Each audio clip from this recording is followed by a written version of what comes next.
Sir sir आ जाओ हट जाओ आगे से हटो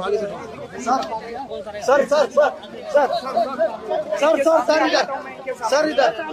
दिल्ली में जितने भी बच्चे हैं उन सब बच्चों को मैं अपना बच्चा मानता हूं। जितने भी दिल्ली के लोगों के बच्चे हैं, गरीबों के बच्चे हैं, अमीरों के बच्चे हैं, मिडिल क्लास के बच्चे हैं, उन सबको मैं अपना बच्चा मानता हूं। और मैं चाहता हूं कि सभी दिल्ली के सभी बच्चों को अच्छी से अच्छी शिक्षा मिलनी चाहिए। चाहे गरीब का बच्चा हो, चाहे अमीर का बच्चा हो, सबको अच्छी से अच्छी शिक्षा मिलनी चाहिए। कई लोग ऐसे हैं जिनको भगवान ने साधन दिए हैं, वो अपने बच्चों को विदेशों में पढ़ाई करने भेजते हैं। हम चाहते हैं कि हमारे गरीबों के, मिडिल क्लास के बच्चों को भी विदेशों जैसी अच्छी से अच्छी शिक्षा मिले।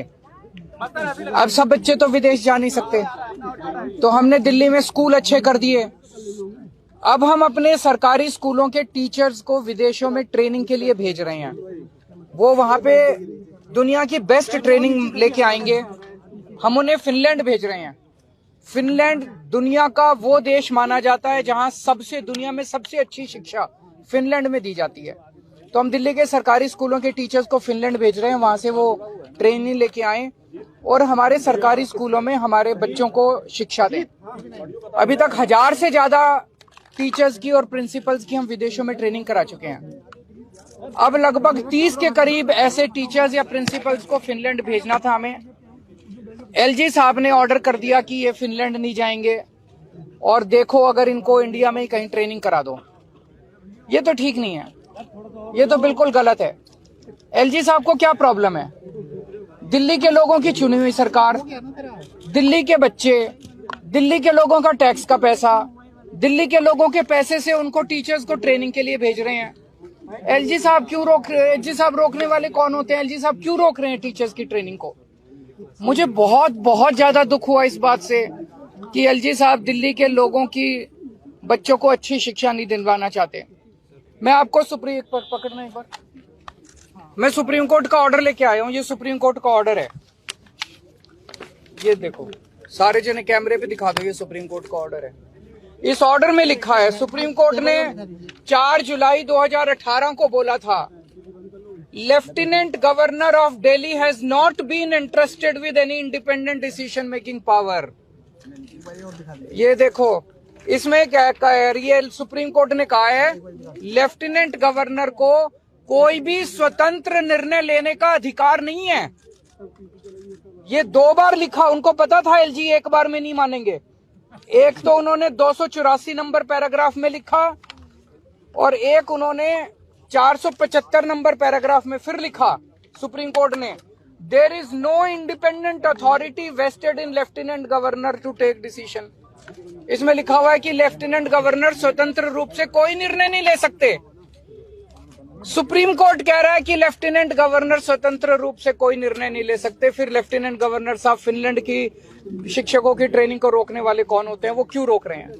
वो कहते हैं मैं सुप्रीम कोर्ट को नहीं मानता। अगर कोई लेफ्टिनेंट गवर्नर या गवर्नर इस देश का ये कहेगा मैं सुप्रीम कोर्ट को नहीं मानता, तो फिर तो इस देश के अंदर ना जनतंत्र बचेगा, ना संविधान बचेगा, कुछ नहीं बचेगा। हमें बेहद दुख है कि आज हम सब लोगों को, दिल्ली के मुख्यमंत्री को, दिल्ली के सारे चुने हुए विधायकों को एलजी हाउस मार्च करके कोई बड़ी चीज के लिए नहीं जाना पड़ रहा है, मात्र इस चीज के लिए जाना पड़ रहा है कि एलजी साहब हमारे शिक्षकों को फिनलैंड ट्रेनिंग के लिए जाने दो, उनको मत रोको।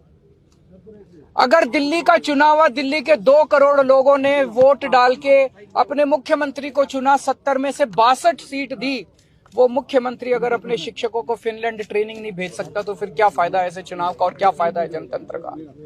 अभी हम सारे जा रहे हैं और मैं उम्मीद करता हूं कि एलजी साहब को अपनी गलती का एहसास होगा और वो शिक्षकों को ट्रेनिंग के लिए जाने दें। बहुत सारे काम इन दिनों में एलजी साहब ने, जैसे मैंने अभी आपको दिखाया, एलजी साहब ने दिल्ली में योगा क्लासेस रोक दी। बताओ, योगा क्लासेस रोकने से एलजी साहब को क्या फायदा हुआ? 17,000 लोग डेली योगा करते थे, मैं उनको फ्री में योगा कराता था। एलजी साहब ने अफसरों को बोल के दिल्ली के सारे मोहल्ला क्लिनिक्स की सारी पेमेंट रुकवा दी, दवाइयां रुकवा दी, टेस्ट रुकवा दिए, डॉक्टरों की तनख्वाह रुकवा दी, मोहल्ला क्लिनिक का रेंट रुकवा दिया, मोहल्ला क्लिनिक का बिजली का बिल रुकवा दिया। दिल्ली जल बोर्ड की सारी पेमेंट्स रुकवा दी इस बार। हम चाहते थे 24 घंटे पानी और यमुना की सफाई के ऊपर मिशन मोड में काम करना, तो हमने कई हजार करोड़ रुपए जल बोर्ड के लिए रखे थे, कोई पेमेंट नहीं होने दी दिल्ली जल बोर्ड की। एलजी साहब ने डीटीसी के बस मार्शल, जो हमने महिलाओं की सुरक्षा के लिए बस मार्शल लगाए हैं डीटीसी की बसों में, उनकी 3 महीने से पेमेंट नहीं होने दी।